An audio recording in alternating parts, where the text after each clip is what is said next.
Listen, you've tuned in to Science Isn't Scary. Today we're talking about rocks. Rocks are awesome. They are all different colors, they're different weights, they're different sizes, different shapes. They are so much fun. So let's talk a little bit about rocks today. Scientists classify rocks into three categories. We have our igneous rocks, which are rocks that are made from volcanoes. Now, you're not going to find those rocks here in Indiana, boys and girls, because we don't have volcanoes here. So we have igneous rocks. We also have sedimentary rocks. Boys and girls, sedimentary rocks are made from sediment. And sediment is layers and layers and layers of sand and silt and mud and different types of sediment. Okay, so a lot of sedimentary rocks, you're going to be able to see layers in it, which is really cool. The third type of rock is your metamorphic rock. Metamorphic rock takes the igneous and sedimentary rocks and changes them into something else through many, many years of heat and pressure. Okay, so I have some rocks here today that we're going to take a look at. The first rock I want to talk about are these sort of blah-looking, bland-colored rocks. Now, Indiana has a state rock. I don't know if you know that or not, but our state rock is limestone.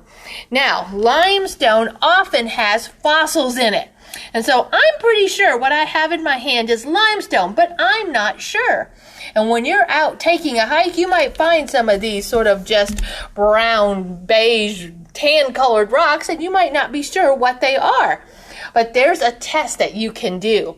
So I've got some vinegar over here, and we are going to put these rocks in bowls of vinegar because limestone is made up of calcium carbonate. And calcium carbonate will react with the vinegar. These rocks, after a couple of minutes, should have some bubbles near the sides of the rock. So, I've already got some vinegar in this one, so I'm going to put that rock in there. And we're not going to see any change immediately. So, I'm going to go ahead and put vinegar in here. And you want your rocks covered about halfway up, not all the way. So, let's put some vinegar and put this rock in here. All right, and we are going to test to see whether these are limestone or not. Okay, I'm pretty sure they are, but we'll find out here in just a little bit. All right, let's take a look at some of my other rocks. Now, a lot of these sort of look like rocks, but they not all are. Some of them are minerals. And boys and girls, a mineral is something that makes up a rock. So, like this one, isn't that cool? Look at it. It's weirdly shaped, it's shiny, it's black, and it's also very heavy. Okay, this is called galena, and galena is a source of lead and also silver. And so this is a really cool rock. Now, boys and girls, you're not going to find this on a hike here in Indiana. Some of these rocks that I'm showing you today are really cool, but my family and I, we've picked them up at a rock store or at a rock convention. And so don't be looking for this out there, but isn't it pretty cool? This is another really cool mineral. This is the one I was looking at the beginning, and it is just so beautiful. It looks like gold, and in fact, during the gold rush times in our history, in our American history, some people were collecting these things and thinking they were rich. In fact, I first learned about this rock through an episode of Little House on the Prairie. They have an episode called All That Glitters, and little Laura went to a river and she found a whole bunch of this, and she had daydreams of being super rich because she thought she had found pure gold, when in fact it's a fool's gold. It's called pyrite. Okay, so it's so pretty, but it's not worth much. And isn't it pretty? It's a mineral which you will often find in other rocks. All right, let's take a look at this. This is also a mineral, and it's called mica. Now, it's really shiny, and there's layers and layers of really thin paper-like. I can even maybe pull a little piece off. Look at how thin that is. It is so cool. In fact, I've read an article once that the termites in Africa, when they build their big mounds, actually use little pieces of mica to put windows in their termite mounds. Isn't that cool? Again, mica is a mineral and you will find it in other rocks.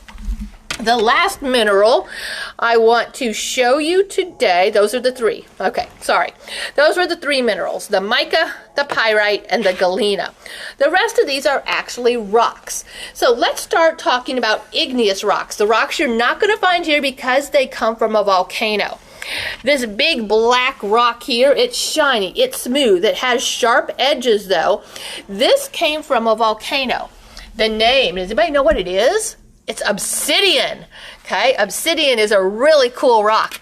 And some of the natives that lived here would make arrowheads from obsidian. Okay, because it would be really sharp and hard. You're not going to break this very easily. So obsidian is a volcanic rock, so we call it an igneous rock.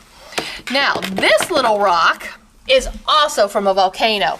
But I'm telling you guys, it is as light as a feather. Probably doesn't weigh much more than a cotton ball. So these two are both volcanic rocks, but they're very, very different. This rock cooled very, very quickly. And in doing so, it created air bubbles all through the rock. So there's little bubbles, air pockets in this rock, which creates a very light rock. This is called pumice. Now, if you know anything about pumice, you will know it is the only rock that floats. So I have a bowl of water here. I want to show you, and when I stick it in the water, it sits right on the top of the water. It floats. Not a property that most rocks have. Most rocks will sink. In fact, any of the rest of these rocks that we put in that water would have sunk, but not pumice because it's so full of holes. All right, let's talk about sedimentary rocks. Remember I said sedimentary rocks have layers and layers and layers and layers of sand and sediment, silt, mud, and anything that will just build on top of each other. This is a rock that you can see all of the different layers in. I actually don't know the name of this rock. I just think it was really pretty with all the different layers. Now, if you don't know the name of a rock, you can come to the library and get a rock book. There are several books that we have here that will help you to identify rocks. If you want to start a rock collection, this book might help you. So this is a sedimentary rock. These two rocks are also sedimentary, although you don't see the layers in them, because what has happened with these two rocks is that there's little tiny pebbles that have been all cemented together with the layers of sand and silt and sediment, and has sort of squished it all together to make a rock. So these are called conglomerate. Anytime you have a rock that has big chunks of other rock in it, this is a conglomerate rock, but it's also sedimentary. The other sedimentary rock I have here is sandstone. Now sandstone, when you rub it, okay, and you're not going to be able to see this, but I've got little pieces of sand all over me. Okay, and there's layers and layers and layers and layers here of sand that have put this rock together. It's called sandstone. Now, remember I said that metamorphic rock is a rock that goes through heat and pressure and over many, many years changes. While sandstone, believe it or not, after many, many thousands of years changes to this rock. This is coal. And coal is a very important rock because some people around the world use it to heat their homes with. Okay? So sandstone changes to a metamorphic rock called coal.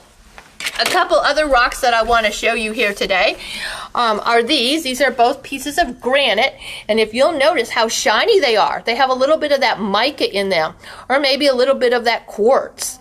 Okay, and so granite is just another rock that you might be able to find around, even here in Indiana. These two rocks are called quartzite. And quartzite comes in different colors. So we have just that plain clear or white quartzite, as well as this pink, or I think they call it the rose quartzite.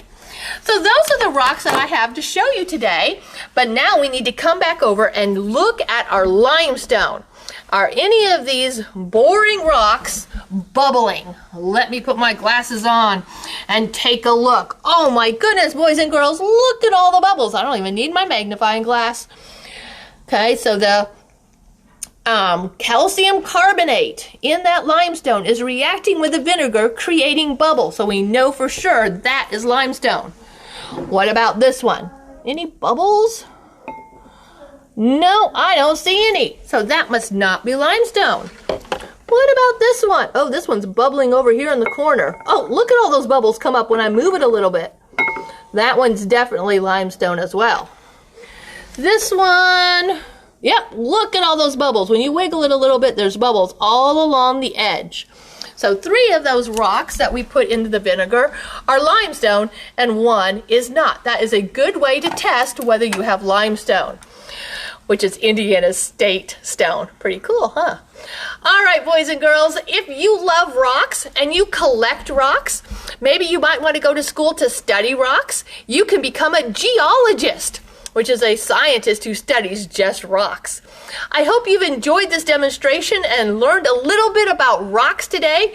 Go out and start a collection because science is not scary.